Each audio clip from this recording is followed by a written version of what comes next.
Have you ever wondered how mastering everyday English could completely transform your confidence in real-life situations?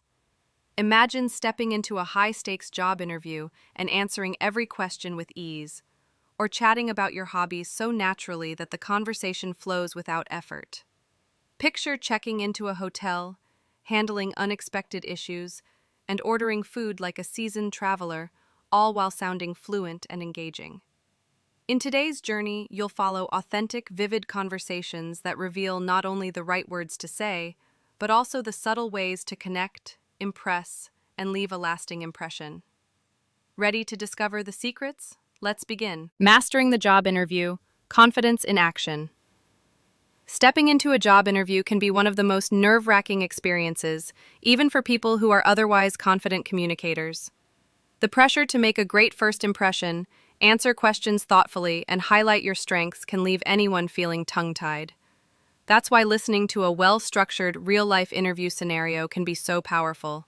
It gives you a roadmap to follow, showing exactly how to combine professionalism, personality, and persuasive storytelling. In our first scene, we meet Sarah, a recent business administration graduate who walks into her interview not just prepared, but ready to connect. From the very first exchange, Sarah sets the tone with a warm greeting and a concise self-introduction. Instead of listing dry facts, she weaves her degree, internship experience, and personal passion for continuous learning into a narrative that feels genuine and engaging. This is a crucial point. Interviewers remember stories far better than bullet points. By sharing her role in a marketing internship where she created social media campaigns and analyzed customer feedback, she demonstrates both creativity and analytical skill without too explicitly boast. When asked why she wants the job, Sarah avoids generic answers like, "I want to grow my career." Instead, she connects her passion for innovative marketing and problem-solving directly to the company's strengths, its forward-thinking approach and success in engaging younger audiences. This shows that she has done her research and is applying with purpose, not desperation. It's a subtle but powerful difference that many candidates overlook. As the interview moves into questions about strengths, Sarah chooses traits that are valuable in any workplace: adaptability and attention to detail. She doesn't just state them, she proves them with a vivid example of managing a last-minute client request that required mastering new design tools and coordinating a team under pressure. This show-don't-tell approach turns her claim into undeniable evidence. Even when asked about weaknesses, she keeps the focus on growth. Admitting to being a perfectionist, Sarah explains the practical steps she's taking to balance high standards with meeting deadlines, using checklists, prioritization, and focusing on the most impactful tasks. This reframes a potential negative into a positive trait: commitment to quality with an awareness of limits. By the time she shares her problem-solving example, boosting a campaign's engagement by 30%. The power of hobbies, connecting through passion. After Sarah's impressive interview performance, our focus shifts to a different but equally important side of communication: the effortless connection that comes from talking about the things we love. If a job interview shows how we present ourselves professionally, a conversation about hobbies reveals our personality, values, and what makes us relatable. In our second scene, we join Olivia and Ben, two friends catching up after a long time. Their exchange is warm, spontaneous, and filled with the kind of natural expressions that make English sound authentic. Olivia begins by sharing how she has been carving out time for herself lately, despite a busy schedule. She talks about reading thrillers, books that keep her on edge and help her unwind. Ben, in turn, shares that baking is his go-to hobby, his happy place. He describes the joy of creating cookies, muffins, and even daring to try complex desserts like macaroons. What's striking here isn't just the activities themselves, but the way they talk about them. They don't list hobbies like items on a resume. They share small stories, feelings, and even failures, like Ben's cracked macarons, that make the conversation genuine and relatable. This is a powerful lesson for anyone learning English. When discussing hobbies, it's not about giving perfect answers. It's about showing personality through details. Olivia's lopsided scarf from a knitting attempt becomes a charming anecdote, while Ben's baking mishaps show humility and humor. These moments build trust and make listeners feel connected. The conversation also reveals how hobbies can act as social bridges. Olivia recalls meeting a stranger at the library who shared her love for the night circus, leading to an hour-long discussion. Ben talks about how movies have the same effect for him, an opportunity to dive deep into something he's passionate about.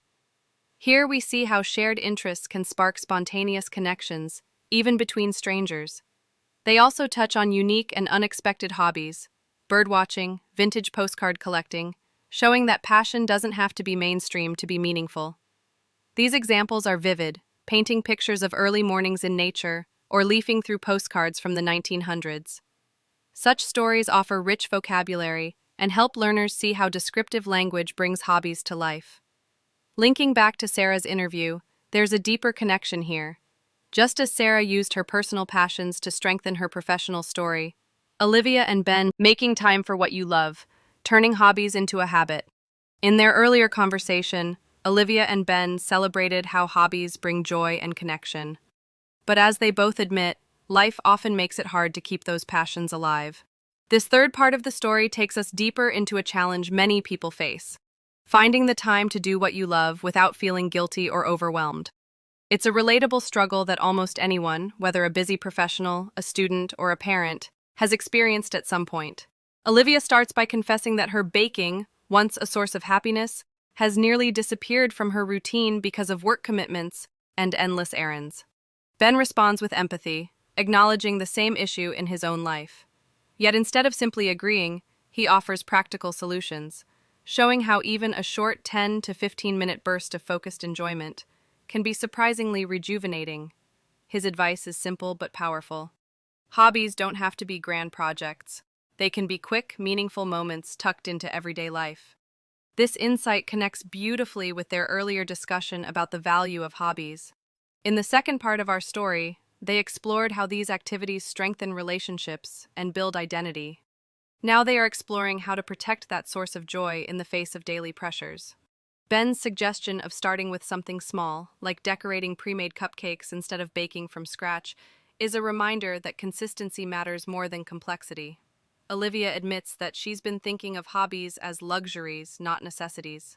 This mindset shift is crucial. Ben reframes hobbies as essential for well-being, not just as spare time indulgences.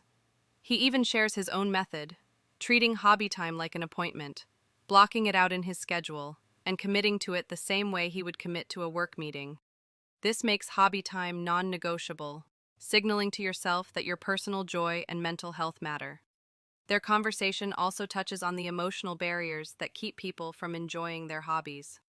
Olivia mentions feeling guilty for spending time on something purely for herself when there's always something else to do. Ben counters this with an important truth. Taking breaks for personal enjoyment actually makes you more productive in the long run. Hobbies prevent burnout, refresh the mind, and bring new energy to everything else you do. By the end of this section, Olivia is convinced to give it a try, deciding to dedicate one specific evening a week to a fun, engaging activity.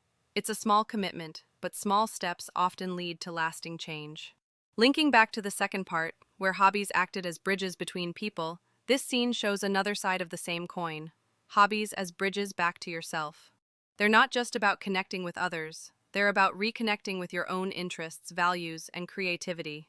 And as Olivia and Ben's conversation works, in the last part of their discussion, Olivia and Ben uncovered the importance of carving out time for personal joy, even in busy lives. This next scene builds on that idea, shifting from hobbies at home to another setting where clear, confident communication can make life smoother: traveling. Whether you're on vacation or a business trip, knowing how to handle common hotel situations in English can turn a potentially stressful experience into a pleasant one. We meet Mr. Clark, a guest checking into the Maplewood Hotel. His interaction with Emily, the receptionist, is more than just polite small talk. It's a perfect example of how to confirm details, ask the right questions, and make sure your needs are met. Emily begins by verifying his reservation, confirming dates, room type, and special requests. This step might seem routine, but it's essential for avoiding misunderstandings later. For travelers, it's a reminder to listen carefully, repeat important details, and clarify anything unclear right away. Their conversation also highlights how asking thoughtful questions can improve your stay. Mr. Clark inquires about blackout curtains, late checkout options, and noise levels, showing that it's okay to prioritize your comfort. Emily responds professionally, offering helpful extras like a pillow menu, which allows guests to choose the type of pillow they prefer. These details not only make the stay more enjoyable, but also demonstrate the value of being specific when requesting services. When a small issue arises, a bedside lamp that won't turn on, Mr. Clark calls the front desk to report it. Emily's quick, apologetic response shows excellent customer service, arranging for maintenance to fix it immediately. This part of the story reinforces a key lesson. Reporting problems politely but clearly ensures faster solutions. Alex from maintenance arrives promptly, explains the issue, and even checks other items in the room, tightening a loose shower head without being asked. This proactive approach builds trust and leaves a positive impression. The hotel scenes also offer practical language for everyday needs: ordering room service, asking about Wi-Fi, learning about Lyle attractions, or requesting amenities like extra towels or a mini fridge. These conversations are rich with polite expressions, descriptive vocabulary, and insider tips that make interactions warmer and more personal. For example, David the bellhop doesn't just deliver a map. He recommends a local cafe, savoring the experience. Food, service, and lasting impressions.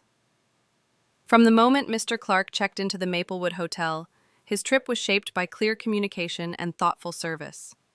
In the previous scene, we saw how asking the right questions and addressing small issues promptly turned his stay into a comfortable experience. Now we follow him into one of the most enjoyable parts of travel, dining, and see how good service, paired with rich descriptive language, can elevate an ordinary meal into a memorable moment. Mr. Clark orders dinner through room service, and Mia, the server, doesn't simply deliver his food. She paints a vivid picture of what awaits him. She describes the grilled salmon with delicate lemon dill sauce, the creamy mashed potatoes, and the perfectly steamed asparagus, ending with the decadent chocolate lava cake served warm with vanilla ice cream. Her words are as much a part of the experience as the food itself, using adjectives and sensory details to make the meal sound irresistible. This is a valuable reminder for English learners. Descriptive vocabulary not only makes your language more engaging, it also helps create a shared sense of enjoyment between speaker and listener. Mia goes beyond presentation by offering a friendly tip. Eat the lava cake while it's still warm to enjoy its gooey texture. This small act of personalization mirrors the same customer-focused approach we saw from Emily at the front desk and Alex from maintenance. It's about anticipating the guests' needs before they even ask, a sign of service excellence. Their Kayan also opens the door to learning more about the hotel's breakfast buffet, which includes freshly scrambled eggs, fluffy pancakes, seasonal fruits, pastries, yogurt, and a made-to-order omelet station. Mr. Clark's curiosity about the buffet connects directly to his earlier interest in creating a relaxing, enjoyable stay. Just as he asked for a quiet room with a view, he now wants to start his morning with variety and quality. Even more interesting is how Mia's personal recommendation adds another layer to the interaction. When Mr. Clark asks for her favorite dish on the menu, she enthusiastically suggests the steak with garlic herb butter, explaining it's always cooked perfectly. This transforms the conversation from a transactional exchange into a friendly connection, similar to when David, the bellhop, shared his favorite cafe nearby. These personal touches create emotional anchors, small but powerful memories that guests carry with them long after check-in.